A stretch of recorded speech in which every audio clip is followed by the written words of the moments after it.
Hello, welcome back to Shifting Gears.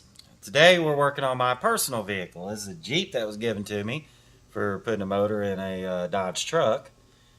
And well, we've taken it out four-wheeling and stuff and run into a few problems. As you can see with some of the shots that open up the sequence, she kind of canters towards the driver's side a little bit. It's because last time we took it out, it ended up busting a leaf spring. So don't have near as much support back here on this side as we do on the passenger side.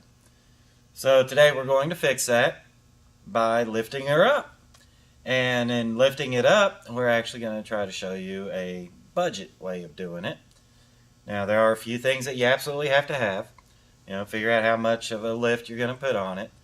In this case we're looking around 3 to 4 inches. And have to get brake lines to compensate for that. So we're going to actually show you today how to do that, along with extended shocks and all that stuff to get you a cheaper lift in comparison to spending $1,000 on a full-blown lift kit. So let's get started.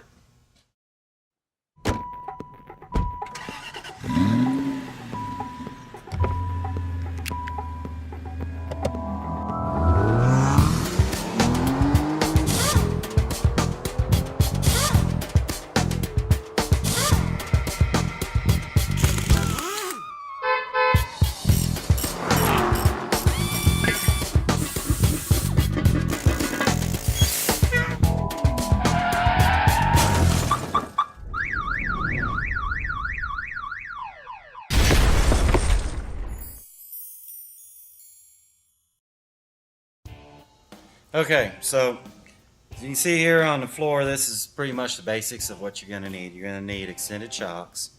Otherwise, your shocks will end up holding down on this suspension and be at the end of their travel. You won't get the actual shock as you're going down the road to absorb the bumps and stuff like that. And also, like I said, it'll hold it down so you won't quite get that lift that you're supposed to have. We have a set of 4-inch lift springs for the rear, set of leaf springs. If you take a look at them, they have the same number of leaves in them, but they're a bit thicker. So that's for that. Then we have brake lines that will extend the brake line so you don't end up going down the road overextending your suspension and ripping the brake line off. It can be quite dangerous. Then, of course, the springs that we have here, they're not actual lift springs. What they are is set out of a Jeep Grand Cherokee instead of a Jeep Cherokee. They're the same height, but the difference is that the coils on the factory spring on here are 1/2 inch in diameter. These are 9/16. They also give a bit of a stiffer ride. They don't compress as well, so they'll help add a little bit of lift to it. And then on top of that, we've got these spacers, which will fit in the top of these and give us that much more lift. Now another thing that we've got is, I knew that the leaf springs were wore out on this because you look up underneath the vehicle, you can see them actually curve up around the axle. Instead of being a constant U shape, they're more like a W. So it's actually got extended leaf spring hangers here. They're about twice as long as what the factories are. So when you get like an extended brake line kit or something like that, you got to keep that in mind too, because that's going to add extra lift. You don't want to end up getting a brake line kit that's too short. Alright, now when you're getting ready to do this, one thing you want to keep in mind, you don't want to pick it up just till the tires come off the ground, because we are adding an extra 3 to 4 inches on lift. So you're going to have to get it up very high to compensate for when you go put it back in. Make sure you use jack stands, because you're going to have to use jack or something to that effect to help support the rear end while it's being worked on. So if you notice, I placed this all the way up here towards the front so it's out of the way. The reason being is you're going to be working right in this area.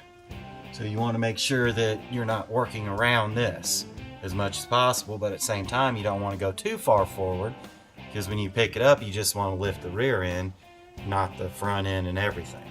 Unfortunately, the way these are designed, you can't really pick it up from the rear, because if you do, then you end up in the way of working on the rear of the springs.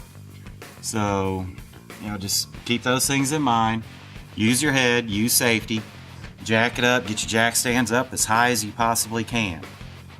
Then get your jack back out from under, because like I said, you're going to have to support this rear end.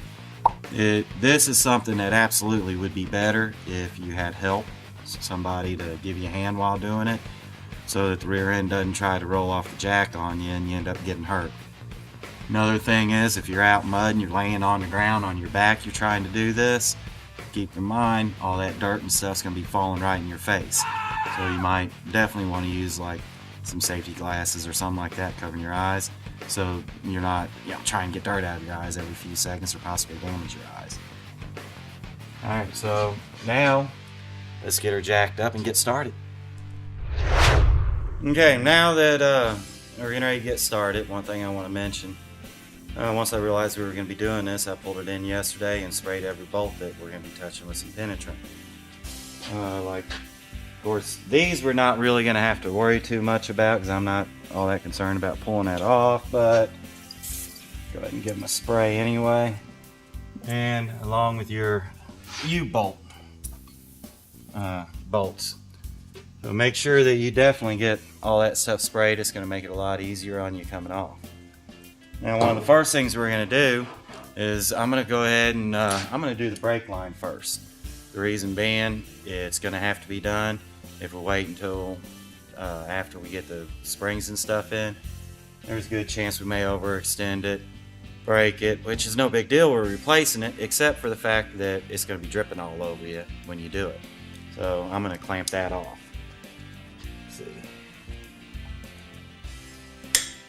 Now, if you're planning on reusing your brake line, it's never a good idea to use a pair of vice grips to crimp it off, because you can actually cause splits internally in it, and what happens there, you'll hit your brakes, it'll force that split open, fluid will go through, and then once you let off your brakes, fluid starts coming back, it'll close off, and it'll actually cause your rear brakes to hang up. So it's never a good idea to do this when you're not replacing the line. But since we are, we're going to go ahead and do it, and that way we'll control the brake fluid. We don't end up draining the master cylinder while we're doing it. Alright, since we've had this thing mudding, everything's absolutely covered in mud. So before you spray it down with some penetrant, one thing you might want to do is take a brush to all your threads. That way you're not trying to penetrate mud, for one, and not getting to the actual rust or anything like that you need to get to. And number two, to make it easier to get your tools on the nuts and bolts and stuff you have to take off. Now, another thing, where the brake lines go into the end of this, you might want to make sure you spray some penetrant in there too, because sometimes the metal line likes to hang up in the line nut. What will happen when you go to take that off, you'll end up twisting the line. Next thing you know, you're replacing the hard steel lines also. Keep in mind on these metal lines, in most cases, it's a 10mm or 3/8. Find which one fits better. Use a line wrench so you don't end up stripping it out. Let's see. See, I'm giving it a couple wiggles. The reason I'm doing that is to help make sure that it's actually broke loose from the metal line.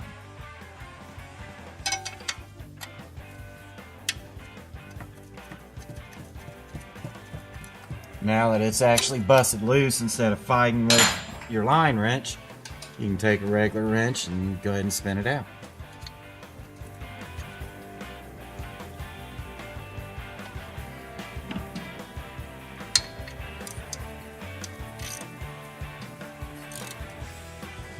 Alright, we'll get the rubber one out of the way, and let's go ahead and get our new one bolted in. One tip before doing this, get it up there, go ahead and get the metal line started, because now you got a little wiggle room, a little free play. It'll make it a whole lot easier to do it without actually cross-threading it.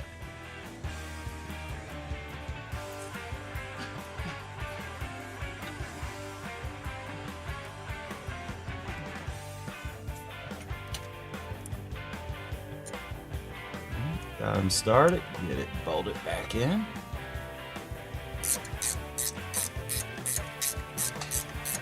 Alright, now that we got it tightened down to the housing, we're going to go ahead and tighten the metal lines to it.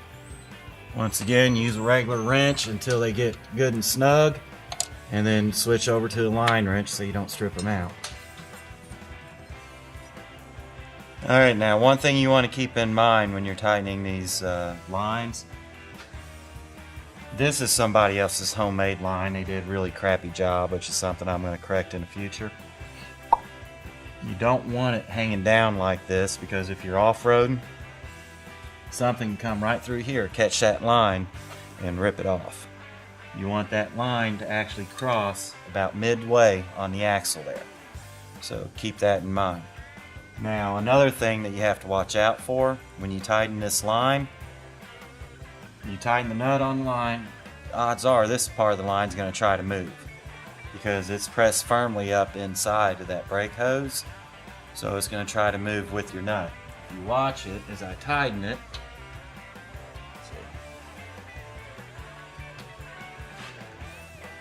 there you go, you can see it actually turn down into the shock there. Go ahead and get it tight, and once you've got it tight, you see it against the shock, move it. Just kind of give it a little twist up. That way it's clear of the line. 2 reasons. Number one, if it's against something, the vibration is going to cause it to wear through and you're going to end up losing brakes. Number two, anywhere that the line contacts is going to promote rust. And you sure don't want your brake lines rusting apart on you. So just a couple little tips to keep things under control and safe for you. Alright, so now we've got that done. Everything's tied up here. So we need to hook it up to the metal line going to the front. Alright, in this case, the whole line's trying to twist with the nut. You notice I just cracked it loose to test that and find out. Because if you take it much farther, you're going to crack the line, you're going to end up replacing it. So for the purposes of just doing a quick, easy lift on this thing, I'm going to go ahead and remove the clip, spin the line off of the end of the metal brake tube. Kind of work it off of it as you can. Alright, now we're going to kind of stretch the brake line a little bit. Get your wrench back on it. It's still frozen up on there, so I'm going to have to grab a pair of pliers to help me give a little twist. We can get it broke loose. Alright, now when doing this, make sure that the line's not all twisted up. Make sure that it goes straight all the way up to it. Otherwise it's going to kink. If it kinks, then you may end up with a problem where you just have to end up replacing it again. So, I'll get the brake line screwed in. And let's work on getting it tightened.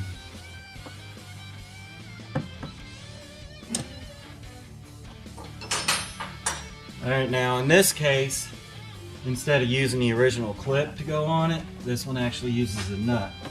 So let's get the line in place, get it tightened down.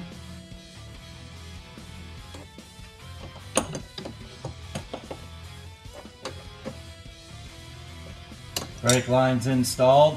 Now we're good to move on to the next step, which don't forget, you're going to have to bleed the brakes, but what we're going to do, we're going to go ahead and get all the lift installed, and then in the end we're going to come back and bleed everything out. So keeping that in mind, this is a good time to remember penetrant. Spray your bleeder fittings with penetrant. That way less chance of one of them breaking off on you. Alright, now that we've got the brake line installed, we're ready to start lowering the rear end. First step, we're going to get these shocks off and move on and start working on the springs. So let's do it. And don't forget to support the rear end while you do this.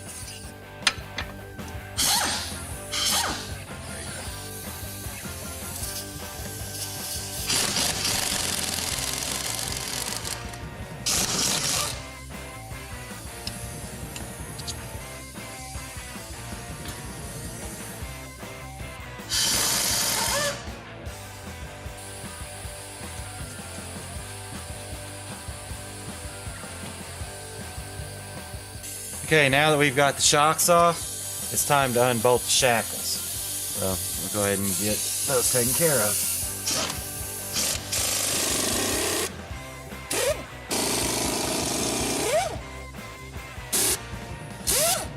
Now the front U-bolt up here is blocked by your sway bar link, so unfortunately you got to wrench that one.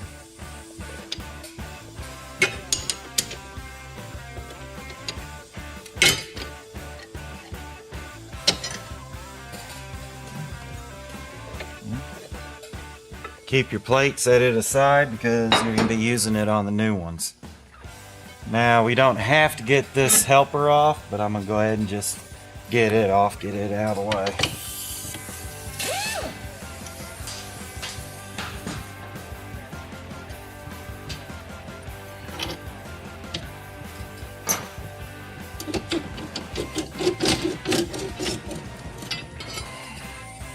Alright, so now that we've got the axle separated from the leaf spring, what we need to do is go in and take out the end bolts on either side, and then we'll be ready to pull the leaf spring out.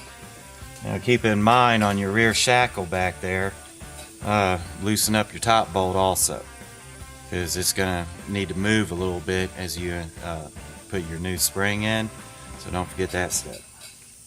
This one here you can't quite get a straight shot to because of the pinch weld, so we'll use a swivel on that one.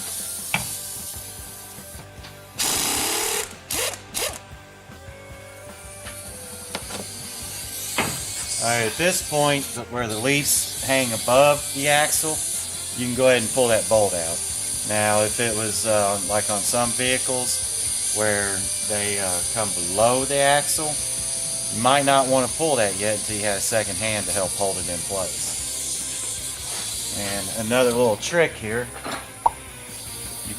when you loosen this, it's going to come out so far in most cases and just stop. Stick your wrench on the back side, the socket on the front, and kind of pull on the wrench. It'll help remove that bolt.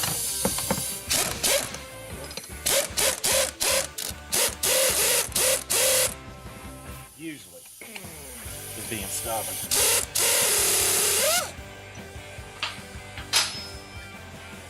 Time to move to the rear one.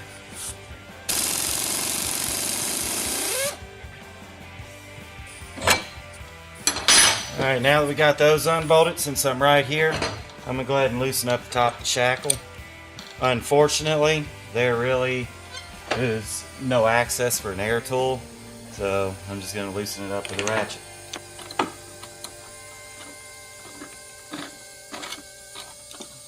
Remember, you don't need to take the bolt all the way out, you just need to loosen it up so you get a little free play here. But now we are actually ready to remove the spring.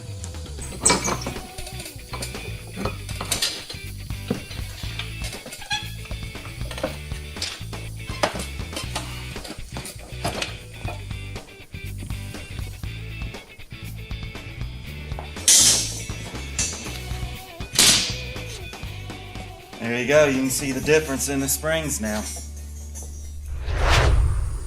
Alright, now one thing you're going to want to pay attention to when doing this is this right here. This is called the locator pin. There's a hole in the axle up there that rests in. That keeps the axle from being able to do this on your spring. Keeps it located, centered exactly where it's supposed to be. Another thing, when you get leaf springs, one thing you may want to look into, you see this one has got a little wedge right here. That is to help change the pinion angle, or to kind of rotate the rear end up a little bit so that it's not at too much of an angle and too hard on the U-joint. So if the ones that you get do not have this, you may have to look into getting you some. They sell those individually also. But now before we put it in, the reason I brought up this locator pin, we're going to take a look up here and make sure that that locator pin came out with the springs. If it didn't, you need to get it out. Okay. Now we're going to have to lower the rear end, so we'll be able to get this spring in here up to where it goes, and then once we have it bolted back in, we'll bring the rear end back up to it.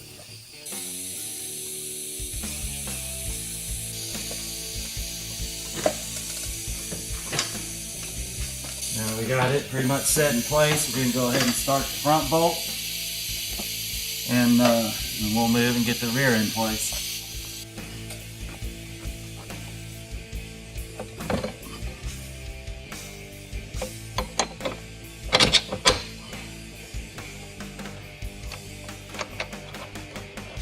Alright, now that we've got that in place, what we're going to do, we're going to run these in a little bit, but we're not going to tighten them up completely. Once you replace these springs, you don't want to just go ahead and crank down on the bolts. Once you get them installed, you need to get everything else together, let the vehicle down, bounce it a few times so it can get in its natural position, then you go in and you tighten these. Don't do it beforehand.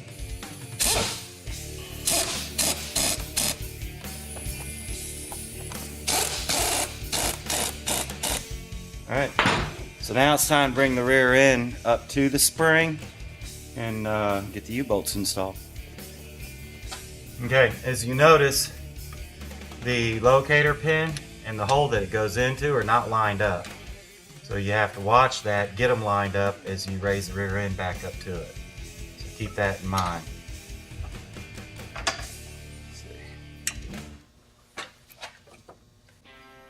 Okay, one issue that we ran into on this one is the locator pin on the replacement springs is actually bigger than the hole that it goes into. So what you do in that case, you take a wrench, see what size wrench will fit around that without any wiggle room. And you know, in this case it's a 9/16. So we're going to get a 9/16 drill bit and drill that hole out just a little bit. You really need to use a drill bit. Don't try to use like a die grinder or something, because you want that hole perfectly round. You want it to mate up to the locator pin perfectly. Otherwise, that rear end's liable to shimmy as you're going down the road. So just another thing to keep in mind. Alright, now that we got the hole drilled out to the right size, it's time to raise the rear end back up to the spring. Let's see.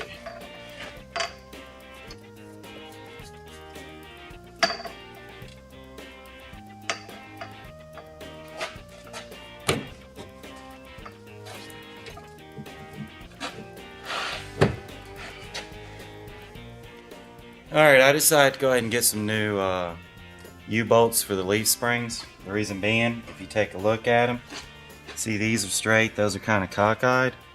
Then, you look at them from the side, you can see the threads are stretched there and there. So I went ahead and got some new ones to put in it. Unfortunately, when they're stretched like that, it just goes to show that they're going to be weaker. We don't need them to break. So, let's get this together.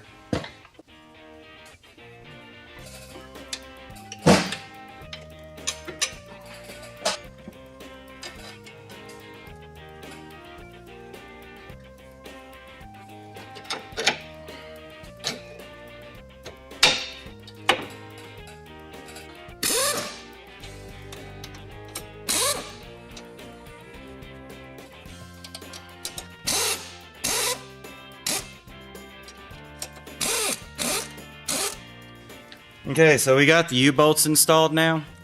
When you do it, just want to make sure that you look underneath and make sure that the rear end is seated fully up against the bottom of the spring, as you can see it is. Another thing I did was I went ahead and unbolted the sway bar from both sides, give you a little bit extra play and able to get that thing out of your way. With the different U-bolts, we got different threads, so I'm going to have to get a different nut to be able to reattach that sway bar. But honestly, there's a good chance I may just go ahead and take it off, because it helps with your articulation when you're off-roading. But time to move on to the other side. Alright, now that we've got the leaf springs installed and all that, remember we're waiting until it gets on the ground, we're going to bounce it, and then we're going to tighten up the actual bolts. But it's time to get ready to do the shocks. You don't have to go out and buy fancy schmancy shocks like I did. You can always go to like your parts store, take a look at your whatever shock brand that they carry, take a look at all the specs and you can find one to match the amount of height that you're going to do. And you know, it could save you some money. I just chose to go ahead and get some good off-road shocks, which unfortunately, as you can see, no bushings. So that's another fun piece. I'm going to show you that real quick. Alright, first thing we're going to do is slip the boot on. You want to do this now because once you get it together, there's a T-bar up here at the top, and you will not get it past it very easily without ripping it. So keep that in mind. Get it set where it's supposed to go, and slide the bottom of it down. Put your fancy little red zip tie where it goes. Now for the fun part. Keep in mind the orientation of the shock because it has a T-bar up top and just the bolt hole on the bottom.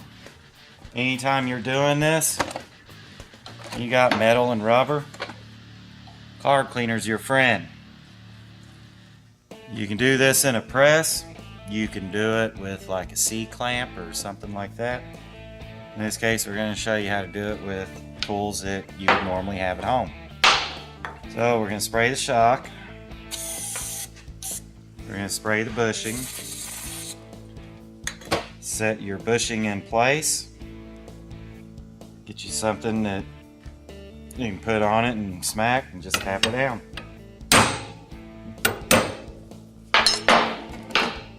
And there you go. Now on the other side where you've got the T-bar, go ahead and insert the T-bar. Do that first. So once you get it in there, you'd have a hard time getting the bushing to expand enough to accept it.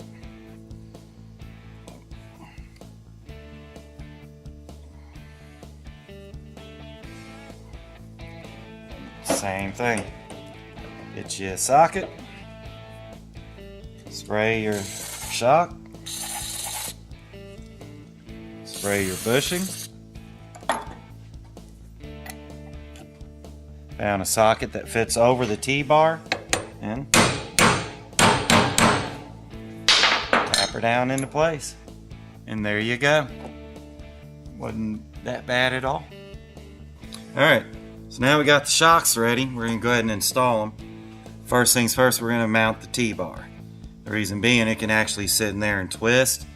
We can move the shock however we want it, get that mounted up, then we can worry about coming down and doing the eyelet. So, let's do it.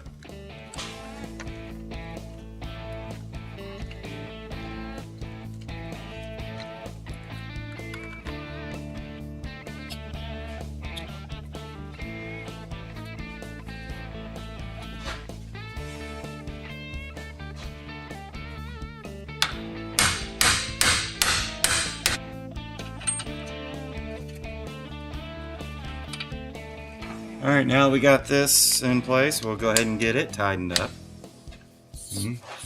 Good to go.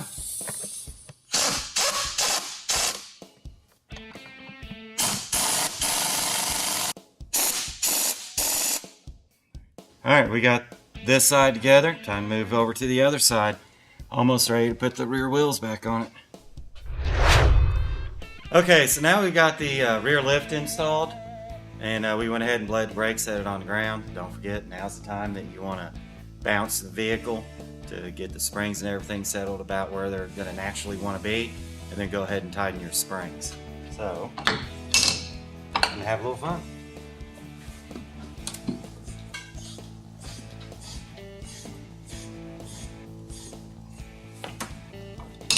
Alright, now that we've got it bounced a little bit, I'm going to take it back up since it's laying on the 4-post lift and go ahead and get it tightened.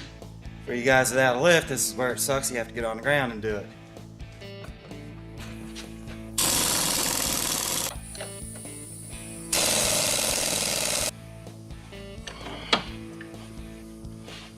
Alright, now that that's done, it's time to move to the front, get it up in the air and the wheels off. Alright, so now we got the front end lifted up, we got the tires off of it, we got everything ready to go, got the front differential supported. It's time to go ahead and start loosening up the control arms. Don't forget you have an upper and lower on each side, so you're going to be loosening 4 bolts on each side of it for a total of 8. Once again, we've already done it a couple times, but spray everything penetrant again. Let that stuff soak as much as possible. Make it that much easier. When you're doing it, don't forget to spray inside the bushing, because the bolts are bad about hanging up inside there and you're not able to get them out. I had one time I did that. I bet you I spent 3 hours just trying to get one bolt out. Alright, so we got the driver's side upper control arm loosened. One bad thing about it is they use Torx head bolts on it. Of course, these are covered in mud. Try to clean them out, but every time you start putting pressure on it, the Torx head just pops right out. So instead, what we ended up doing was gripping it with a pair of vice grips to hold it steady for us, and then get the nut loosened. Keep in mind, you don't have to take them all the way out. The point here is just to loosen both ends of it to allow the control arm to move around for you.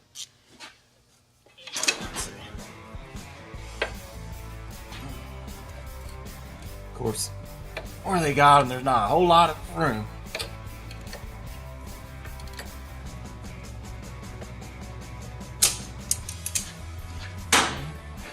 Do the same thing with the lowers.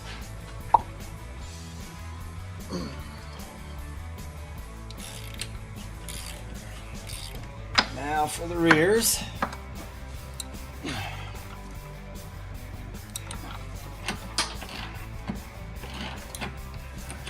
Good for that. Now for the uppers.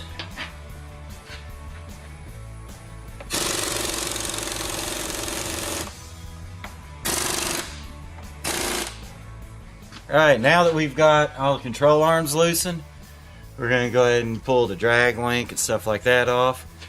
To give us just a little bit more play so we can get the the front differential drop down.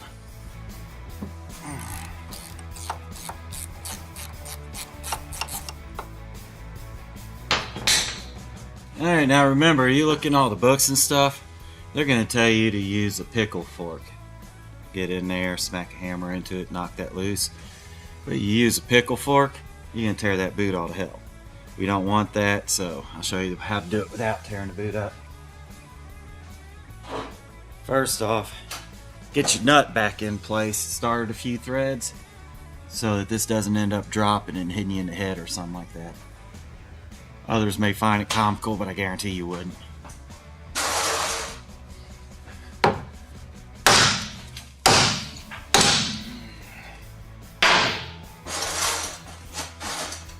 You go a few smacks with a hammer and she drops right down.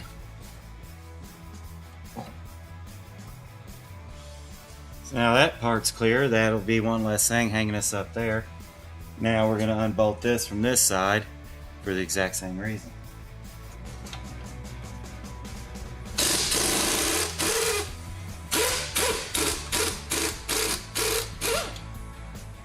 Alright, that's clear. That's one less thing to keep us from hanging up. Now it's time to go ahead and unbolt the shocks and unbolt the piece that holds the bottom of the spring in place. So let's get that done. Alright, so now we're going to go ahead and unbolt the bottom of the shock from the differential. You got 2 bolts at the lower mount you have to get out. And then we'll show you where the bolt for the spring is.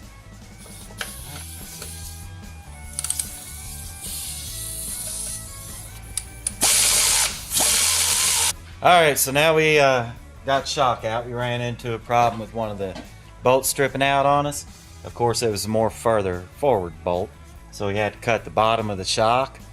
And you see what we did there. Cut it, bent it, use pry bars, get it out of the way.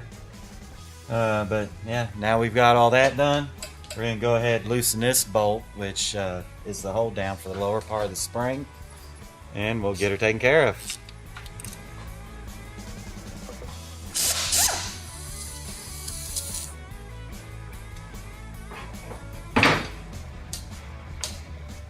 Alright, so now we've got this side done.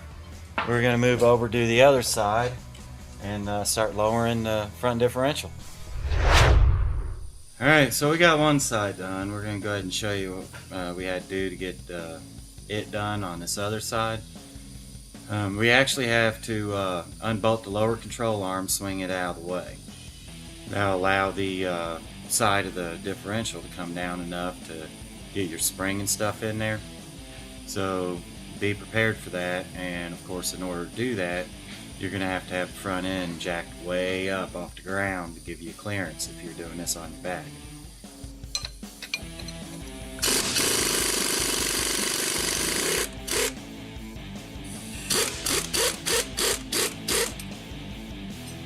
Alright, so now that we got that control arm unbolted, let's see if we can get her to swing down.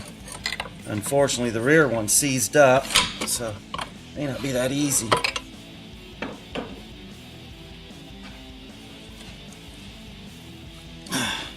No, but I think we can get it down enough out of the way. So, let's see what happens.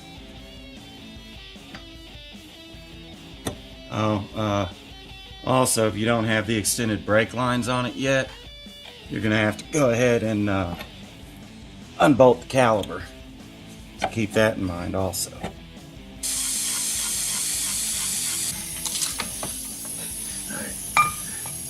Alright, so now we got it in this position. I was able to push the differential down, pull the spring out through here. Now, the one problem that we ran into on this one, yet other ones in the past we haven't run into, is this bump stop right here.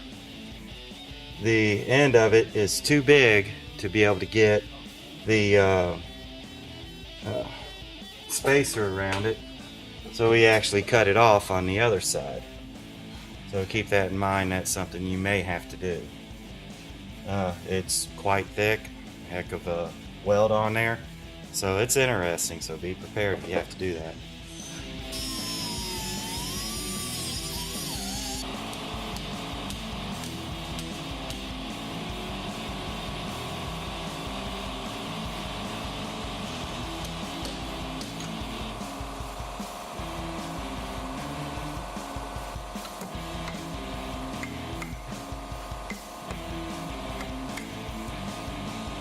Alright, what I ended up doing, instead of taking the bump stop off like this one, I went up probably about a ½ inch, cut all the way around it.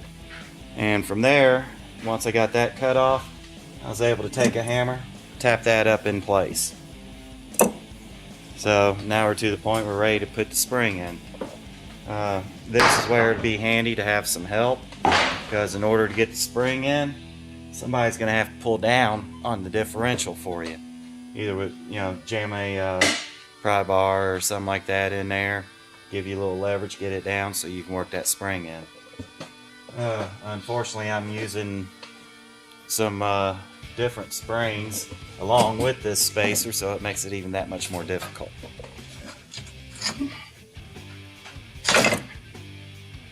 Alright, I use a strap to pull this down, being that was kind of the best option right at this point.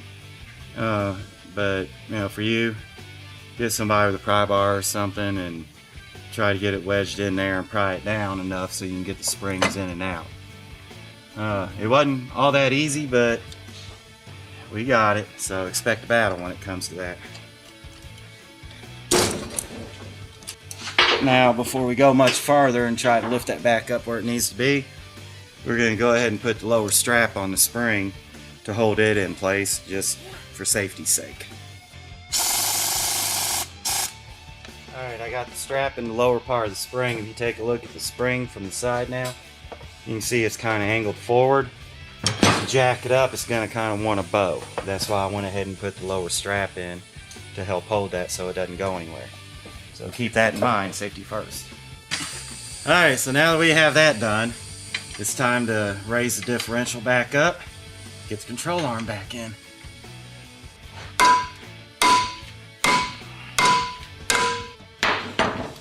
Alright, now if you take a look at it from the side, you can see the bolt holes don't line up. So what we're doing is, you need to get like a pry bar or something, wedge it up in there, twist the differential forward to get it pulled forward a little bit to get that in there.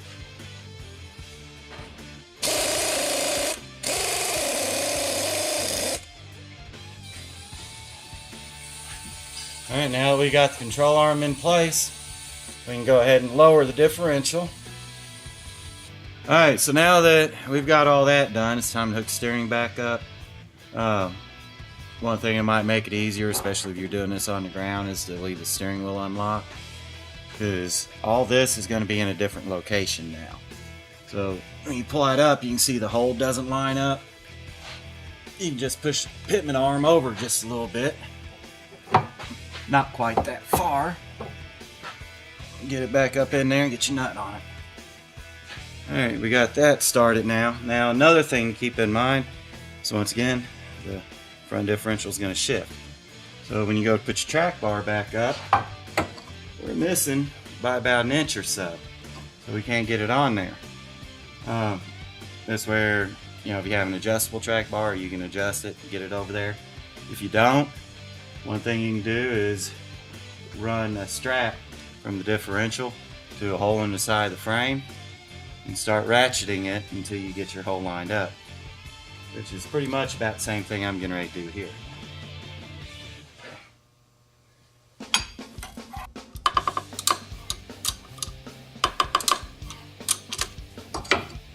Alright, so now we run into another problem where the track arm is actually hitting up in here, so I can't line the hole up. So I'm going to take a die grinder with a burr on it and kind of open that up a little bit, kind of round it off, make it so that that won't be hitting near as much, because we're almost there. About halfway there, but not quite enough. So let's throw some more sparks.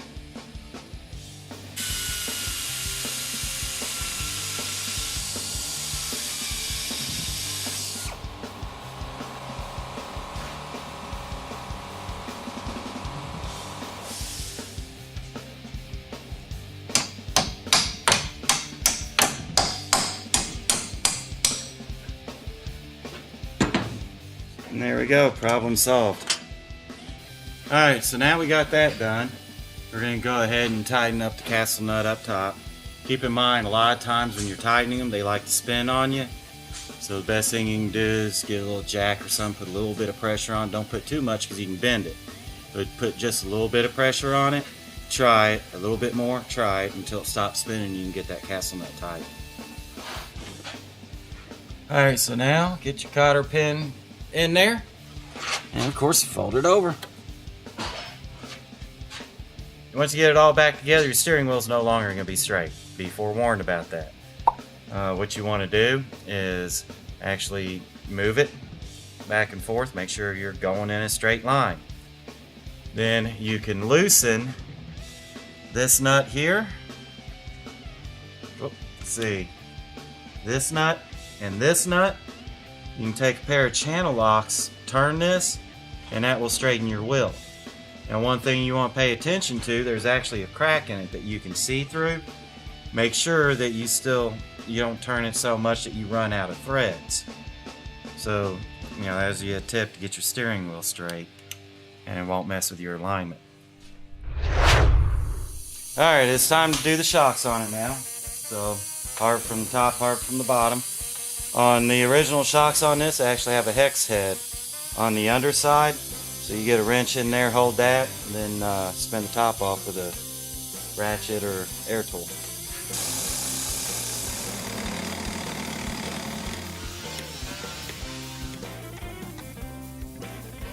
Keep in mind when you're doing these, you untighten it just so that the bushing is the same diameter as the washer. You really don't want to go any farther than that.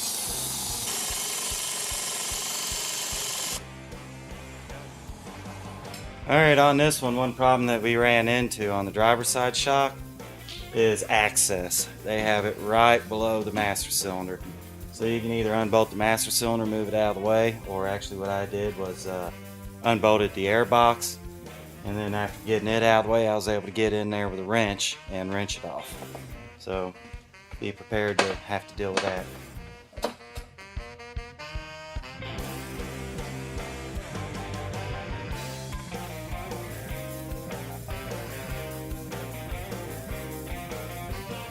Alright, so we got all the other stuff done. It's time to go ahead and get this shock tightened up.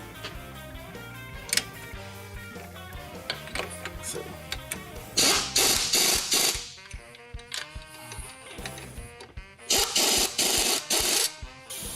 Alright, now that we've got the brake lines done and tires back on and stuff, it's time to set it back down on its own wheels and bounce the front end so we can get back under it and get them control arms tightened up.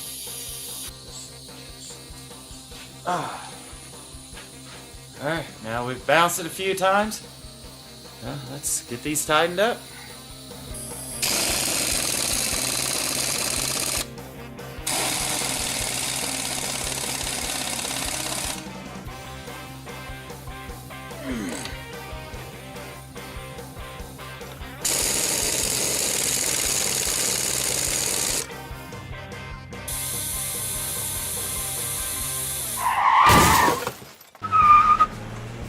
Okay, well, looks like it was a success.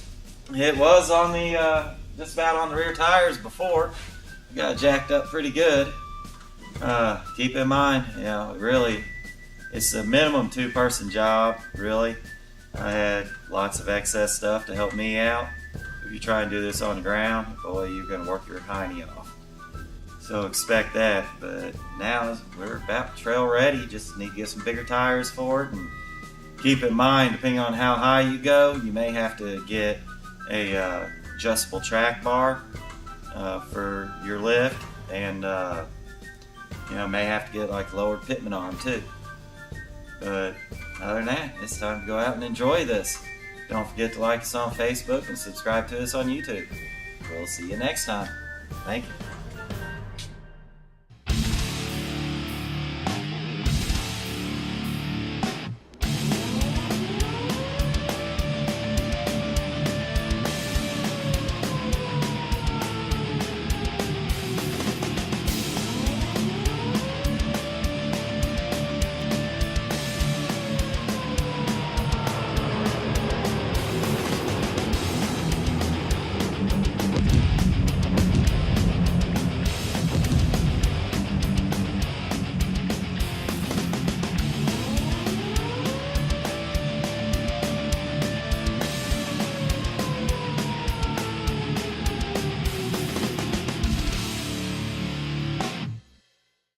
Got 9/16 inch.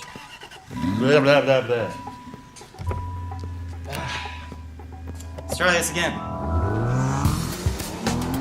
Big difference in the spacing between it. So it makes it look like I'm a 1,000-pound guy riding in this thing going down the road. It's slanted like that. Doesn't help any, it shut off. Let's try the other arm. Let's try the other arm. Let's try the other tire. I might grab my nut. Oops. Not moving a whole lot, is it? You know what? You probably shouldn't film this one.